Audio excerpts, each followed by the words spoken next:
लोकसभा चुनाव के बाद देश में मोबाइल टैरिफ महंगे होने की आशंका बढ़ गई है। हाल में आए टेलीकॉम कंपनियों के नतीजों में कंपनियों की प्रति यूजर औसत कमाई यानी आरपू फ्लैट रही है। कंपनियां 4G की दर पर ही 5G सेवाएं दे रही हैं। ऐसे में संभावना है कि अपनी कमाई बढ़ाने के लिए टेलीकॉम दरों को बढ़ाया जा सकता है।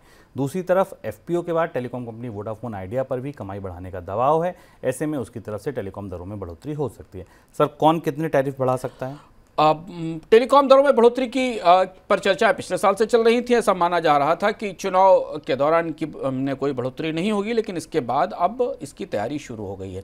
इसका पहला संकेत हमें मिला रिलायंस के नतीजों से। रिलायंस की बोर्ड बैठक में जो कल नतीजे आए उसमें जियो के नतीजों से बाजार को इस बात का संकेत मिल गया है कि जियो को यदि अपना आरपू यानी एवरेज रेवेन्यू पर यूज़र एयरटेल के बराबर पहुँचाना है तो उसे अगले 3 साल में 15 से 20% तक टैरिफ बढ़ाने पड़ेंगे और ये टैरिफ में बढ़ोतरी 2 से 3 चरणों में हो सकती है।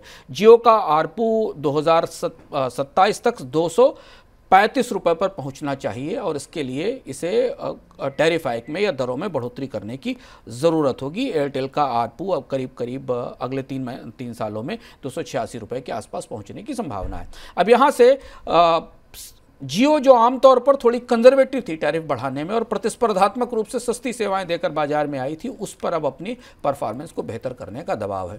एयरटेल तो पहले से ही अपना आरपू बढ़ाने के लिए पिछले साल 2-3 बार अपनी दरों में बढ़ोतरी कर चुकी है और अगली बढ़ोतरी का संकेत एयरटेल के टॉप मैनेजमेंट से आ भी चुका है कि हम एक बार और बढ़ोतरी करने वाले हैं। इधर वोडाफोन आइडिया हम आपको बता चुके हैं कि वोडाफोन आइडिया ने जो एफपीओ में अपने निवेशकों से वादे किए हैं, अपनी कंपनी को रिवाइव करने के लिए वोडाफोन आइडिया के पास दरें बढ़ाने के अलावा कोई दूसरा विकल्प नहीं होगा, क्योंकि कंपनी घाटे में है और कर्ज बेहद ज़्यादा है।